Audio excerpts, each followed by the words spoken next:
Hello friends, मेरे channel Naresh Joshi को subscribe करने के लिए रेड कलर के सब्सक्राइब बटन को प्रेस कीजिए। जैसे ही मेरी वीडियो अपलोड होते ही आपको नोटिफिकेशन मिल जाए, उसके लिए बेल आइकन को प्रेस कीजिए। हेलो फ्रेंड्स, मैं हूं नरेश जोशी। मेरे चैनल को सब्सक्राइब करने के लिए रेड कलर के सब्सक्राइब बटन को आप प्रेस कीजिए। ठीक है, जिन्होंने अभी तक मेरे चैनल को सब्सक्राइब नहीं किया वो लोग सब्सक्राइब कर दिए। ठीक है, आज मैं आपको पढ़ाने जा रहा हूँ डीटीएसपी का फ्रीक्वेंसी रेस्पॉन्स। ठीक है, फ्रीक्वेंसी रेस्पॉन्स अपने को कोई भी क्वेश्चंस भी आता है उसमें न्यूमेरिकली बहुत बार पूछते हैं, सिग्नल सिस्टम में भी पूछते हैं, डीएसपी में पूछते हैं, डीटीएसपी में पूछते हैं। ठीक है, तो वो फ्रीक्वेंसी रेस्पॉन्स निकालने में आपको एकदम बेस्ट फॉर्मूला बताऊंगा। ठीक है, one of the best formula, जिससे आपको कोई भी अगर इक्वेशन, आपको डिफरेंस इक्वेशन गिवन है एलटीआई सिस्टम की, तो उसके आप इजीली आप क्या निकाल सकते हो, फ्रीक्वेंसी रेस्पॉन्स निकाल सकते हो। तो आइए चलिए स्टार्ट करते हैं।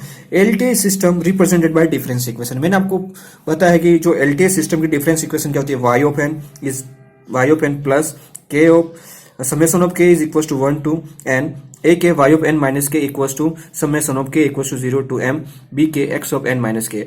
अगर हम इसका क्या लेते हैं, z ट्रांसफॉर्म लेते हैं। क्या लेते हैं, z ट्रांसफॉर्म, तो हमको क्या मिलता है, ट्रांसफर फंक्शन मिल जाता है। ठीक है, क्लियर। तो ये आपको क्या मिलेगा, ट्रांसफर फंक्शन। ठीक है, अपने पास ऐसे कोई इसी फॉर्म में आपको कोई डिफरेंस इक्वेशन गिवन होगी डेफिनेटली फ्रेंड्स, उस इक्वेशन को आपको क्या करना है, z ट्रांसफॉर्म लेके उसको किस फॉर्म में लाना है, ट्रांसफर फंक्शन फॉर्म में लाना है। ठीक है, जैसे ही आपकी इक्वेशन ट्रांसफर फंक्शन में आ जाएगी, उसके बाद हम क्या निकाल सकते हैं, उसका फ्रीक्वेंसी रेस्पॉन्स। अब एक चीज ध्यान रखिएगा, जब भी आप फ्रीक्वेंसी रेस्पॉन्स निकालोगे, यहाँ पे दो पार्ट में आपको फोकस करना है। एक आएगा आपका मैग्नीट्यूड रेस्पॉन्स, मैग्नीट्यूड रेस्पॉन्स, और सेकंड पार्ट जो इसमें रहेगा वो बहुत इंपॉर्टेंट है, that is the phase response. ठीक है, दैट मीन्स आप फ्रीक्वेंसी में आपको दो ही चीज निकालने, ध्यान रखो, बाकी कुछ चीज पे ध्यान नहीं देना। एक आपको क्या निकालना है, मैग्नीट्यूड रेस्पॉन्स निकालना है फ्रीक्वेंसी रेस्पॉन्स में, और दूसरा आपको क्या निकालना है, फेज रेस्पॉन्स निकालना है। ठीक है, तो अब मैग्नीट्यूड रेस्पॉन्स निकालने के लिए हम क्या करें। ठीक है, तो मैंने आपको बताया, जैसे ही आपको ये ट्रांसफर फंक्शन इक्वेशन मिल जाएगी, आपको किसी भी हालत में कोई भी इक्वेशन आपको ऐसे गिवन होगी टाइम डोमेन में, उसको फ्रीक्वेंसी डोमेन में आप कन्वर्ट करोगे by using the Z transform, तो आपको एच ऑफ जेड मिल जाएगा। जैसे आपको एच ऑफ जेड मिलेगा ट्रांसफॉर्म है, उस केस में आपको क्या, जैसे एच ऑफ जेड मिलता है, उसके बाद आपको क्या करना है, simple put z equals to e to the power j omega. ये वैल्यू आपको क्या करना है, उस z की जगह आपको रिप्लेस कर देना है। ठीक है ना, ये याद रखना है। जैसे ही आप ये रिप्लेस करोगे, ठीक है ना, तो आपको क्या मिल जाएगा, एक जो आपका जो ट्रांसफर फंक्शन है, ठीक है ना, वो आपको क्या मिल जाएगा, एच ऑफ ओमेगा फॉर्म में आ जाएगा। एच ऑफ ओमेगा लिखो या H of e to the power j omega लिखो, बहुत बात सेम है। ठीक है ना, तो यहाँ पे एच ऑफ जेड किससे कन्वर्ट हो गया, हमने कैसे कन्वर्ट किया, जेड की value e to the power का जे ओमेगा हमने पुट किया। ठीक है, तो हमको जो ट्रांसफर फंक्शन है वो किस में आ जाएगा, फ्रीक्वेंसी रेस्पॉन्स में आ जाएगा। क्लियर। अब इसके हमारा यहाँ पे फॉर्मूला यूज होता है। ठीक है ना, वो कैसे हम यूज करेंगे, कैसे निकालेंगे हम मैग्नीट्यूड रेस्पॉन्स। मैंने आपको बताया कि यहाँ पे दो रेस्पॉन्स होते हैं, magnitude response and phase response. तो फ्रेंड्स, मैग्नीट्यूड रेस्पॉन्स निकालने के लिए सबसे इंपॉर्टेंट बेस्ट फॉर्मूला है, मैंने जो आपको लिख के ले आया हूं यहाँ पे, magnitude response. Magnitude response, clear. तो मैग्नीट्यूड रेस्पॉन्स निकालने के लिए सिंपल से आपको एक चीज ध्यान देना है। ठीक है ना, magnitude response is equal to magnitude of numerator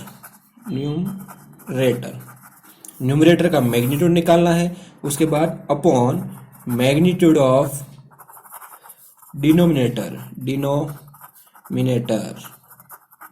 ठीक है ना, क्लियर। अब ये मैग्नीट्यूड आपको न्यूमरेटर को डिनोमिनेटर आप निकालो के लिए, उसके लिए आपको क्या करना है, जहां पे मैंने मैग्नीट्यूड लिखा है उसको निकालने का हम लिखते हैं where magnitude is equal to square root of real square plus imaginary. ठीक है ना, इमेजिनरी स्क्वायर। ठीक है, ये फॉर्मूला आपको यूज करना है। ये one of the best formula for the magnitude response my friends.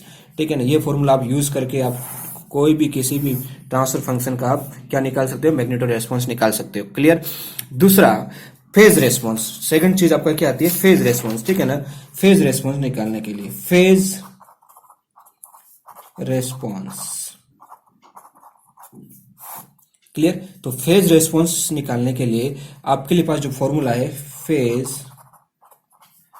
Response is equal to angle. इसमें हम क्या निकालते हैं, एंगल। फेज मीन्स क्या होता है, एंगल होता है ना, तो एंगल ऑफ न्यूमरेटर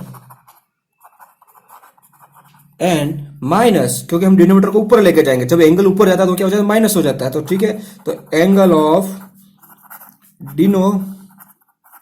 डिनोमिनेटर, ठीक है, यहां पे आपको ये फॉर्मूला यूज करना है। क्या है, angle of numerator minus angle of denominator sorry, ठीक है। तो ये आपका हो गया फेज रेस्पॉन्स का फॉर्मूला, ठीक है। अब यहाँ पे एंगल कैसे निकालेंगे, वो भी तो इंपॉर्टेंट है ना। तो एंगल निकालने के लिए आपको मैं दूसरा फॉर्मूला बता रहा हूं, angle equals to tan inverse, okay, tan inverse of imaginary upon